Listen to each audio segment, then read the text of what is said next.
Hey, what's going on, guys? Kevin the Tech Ninja here, and today we're doing a comparison between the Beats Studio Pro for $149 or the Pixel Buds A series, which is $99. Now, Google did send me the Pixel A Buds to check out, but of course, that does not influence any of my content. The first thing we need to talk about is going to be price and features. Pixel A Buds come in at $99 compared to the Pixel 2 Buds, which is $179. Now, contrary to the price tag, the Pixel A Buds are actually not a downgrade from the Pixel 2 Buds. They're not really an upgrade, and they're $80 cheaper. So that's not a bad thing at all. Well, this is Apple's second truly wireless earbuds for the Beats brand. And for $149, they bring a whole lot to the table. They do compare directly to the AirPods Pro in a number of things, but at the same time, these are not geared towards the same person. These work really great on Android, and they also don't have Apple's chip built into it, which makes them more compatible with Android, but not as smooth on iOS. We have one device made by Google and one device made by Apple. In my testing, I used both of these AirPods on their respective devices, and I also used it on the Note 20 Ultra kind of as a middle ground to see if there's any big advantages using it on a Pixel or using it on an iOS device. Also, I did use Apple Music, YouTube Music, and Spotify as the apps of choice on those respective devices too. When you compare the cases, the Pixel Buds case is much more svelte, makes it a lot easier to toss it into a bag, a pocket, or a zipper.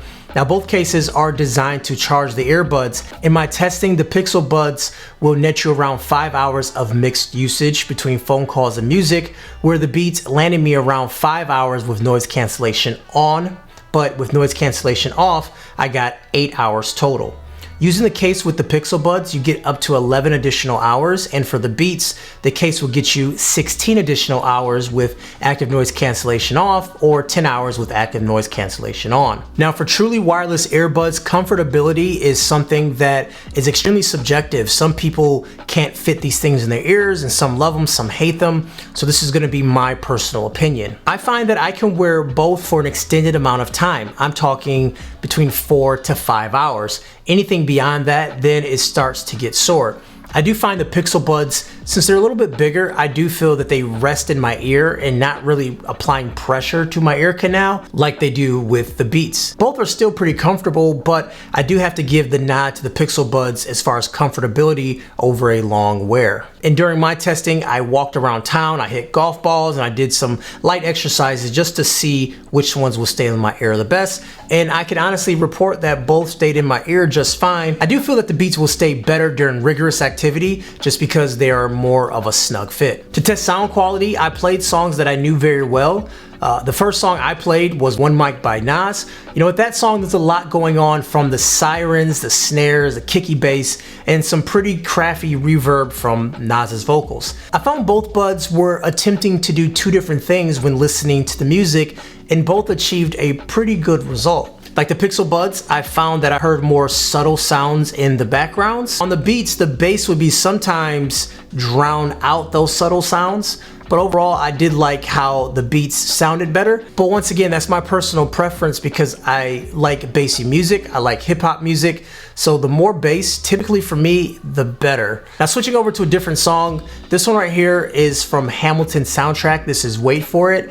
This song is very vocal heavy with, sounds from different areas and a lot of reverb and snares and a lot of different types of drums, but it's not bass heavy.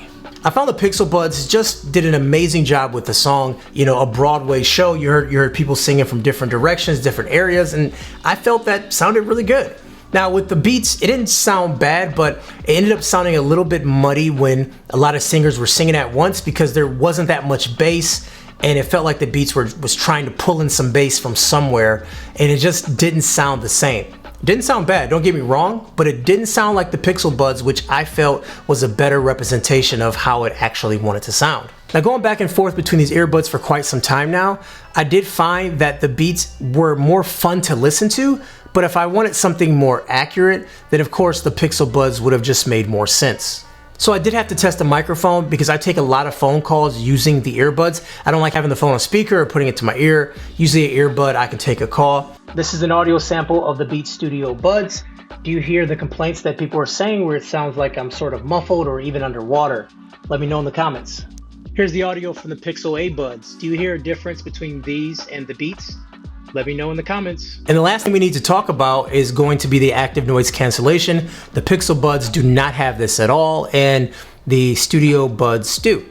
So with the Studio Buds, you have different levels of active noise cancellation. So if you're like, I think about in an airplane, or if you're like in a train, or if you're walking and you want to essentially get rid of the background sound, you can do that with these earbuds. It does take up a little bit more battery to do this, and I think it does a pretty good job with it. Not as good as something like Bose or even some of the new Sonys, but I do think that it is very good for active noise cancellation. The mode that I like is transparency mode, and that allows some outside sound to come in, and you can adjust the levels on that. So let's say you're outside walking, but you still want to hear the traffic. You could then let some of that sound in. Pixel Buds, you don't have any options for that. And I do find that it does a good job when you seal it in your ear of stopping the outside sound, but it doesn't cancel the outside sound, and you don't have that transparency mode either that can help. So there you have it. Those are going to be two wireless earbuds that are providing two different things. I feel like if the active noise cancellation is something you need, then the Beats are obviously the best choice. On the other hand, if you want to use this headset to take calls and maybe active noise cancellation isn't a big priority, or you are Android, then the Pixel Buds will still be a good choice too. And as a reminder, these Beats actually work really well on Android too. So Apple made this product to work on Android as well as it works on Apple devices. And I think they did a decent job at making that happen. Anyways guys, those are my thoughts. My name is Kevin the Tech Ninja. Have yourself a great day. Holla at you guys later.